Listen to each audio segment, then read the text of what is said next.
గత 10 ఏళ్లుగా అధికారులు కళ్ళుగప్పి ఇండియాలో అక్రమంగా నివసిస్తున్నారు ఈ భార్యాభర్తలు. నకిలీ పాస్పోర్ట్, ఆధార్ కార్డులను సృష్టించి భారత్లో మకాం వేశారు. భర్తది పాకిస్తాన్ కాగా భార్య బంగ్లాదేశ్. ఈ ఇద్దరే కాదు ఫ్యామిలీని ఇండియాకి తీసుకొచ్చారు. ఇక్కడే వ్యాపారం చేసుకుంటూ స్థిరపడ్డారు.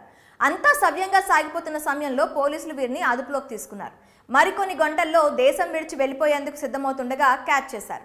విచారణలో విస్తుపోయే విషయాలు వెలుగులోకి వచ్చాయి. అసలు వీరెవరు, ఎలా సిలికాన్ సిటీ బెంగళూరుకు వచ్చారు, పోలీసులకు ఎలా పట్టుబడ్డారో తెలియాలంటే ఈ స్టోరీ చూడాల్సిందే. పాకిస్తాన్ పౌరుడైన రషీద్ అలీ సిద్దికి, బంగ్లాదేశ్ పౌరురాలైన ఆయిషా హనీఫ్ భార్యాభర్తలు. ఈ ఇద్దరు శంకర్ శర్మ, ఆయిషా శర్మగా పేర్లు మార్చుకుని ఇండియాలోకి అడుగుపెట్టారు. 2014లో బంగ్లాదేశ్ నుంచి పశ్చిమ బెంగాల్లోకి ప్రవేశించారు. ఆ తర్వాత ఢిల్లీలో మకాం వేశారు. ఢిల్లీలో ఉండగానే నకిలీ పాస్పోర్ట్, ఆధార్ కార్డులు సృష్టించుకున్నారు.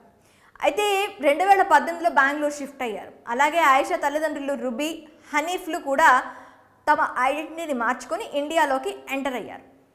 ఆశారాణి, రాంబాబు శర్మలుగా పేర్లు మార్చుకున్నారు. అయితే ఇటీవల చెన్నై విమానాశ్రయంలో 4 బంగ్లాదేశ్ వ్యక్తులను ఇమిగ్రేషన్ అధికారులు పట్టుకున్నారు.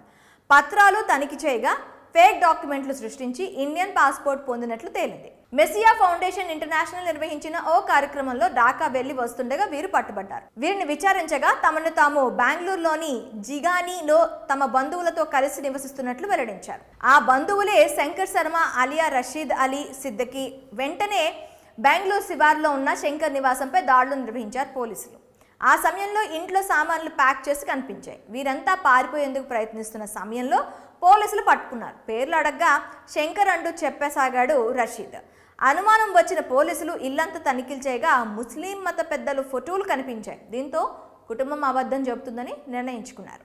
4గురిని అదుపులోకి తీసుకున్నారు. విచారణలో వాస్తవాలను వెల్లడించారు నిందితులు. పాకిస్తాన్కి చెందిన రషీద్ ఇండియా వచ్చి ఇంజిన్ ఆయిల్ షాప్ పెట్టుకొని జీవనం సాగిస్తున్నాడు. అలాగే ఆన్లైన్ క్యాటరింగ్ పని చేసేవాడు. ఇదే సమయంలో స్థానికులను ఇస్లాం మతంలోకి మార్చేందుకు ఈ కుటుంబం కుట్ర పన్నిందన్న వార్తలు వినిపిస్తున్నాయి. నకిలీ పత్రాలు, ఆధార్ కార్డులు సృష్టించి 10 ఏళ్లుగా ఇండియాలో జీవిస్తున్నారని తేలింది. కర్ణాటక హోంమంత్రి జి దేవుడు ఈ విషయంపై స్పందిస్తూ వీరు ఇక్కడికి ఎలా వచ్చారు, ఎందుకు వచ్చారు, వీటన్నిటిపై విచారణ జరుపుతున్నామని తెలిపారు.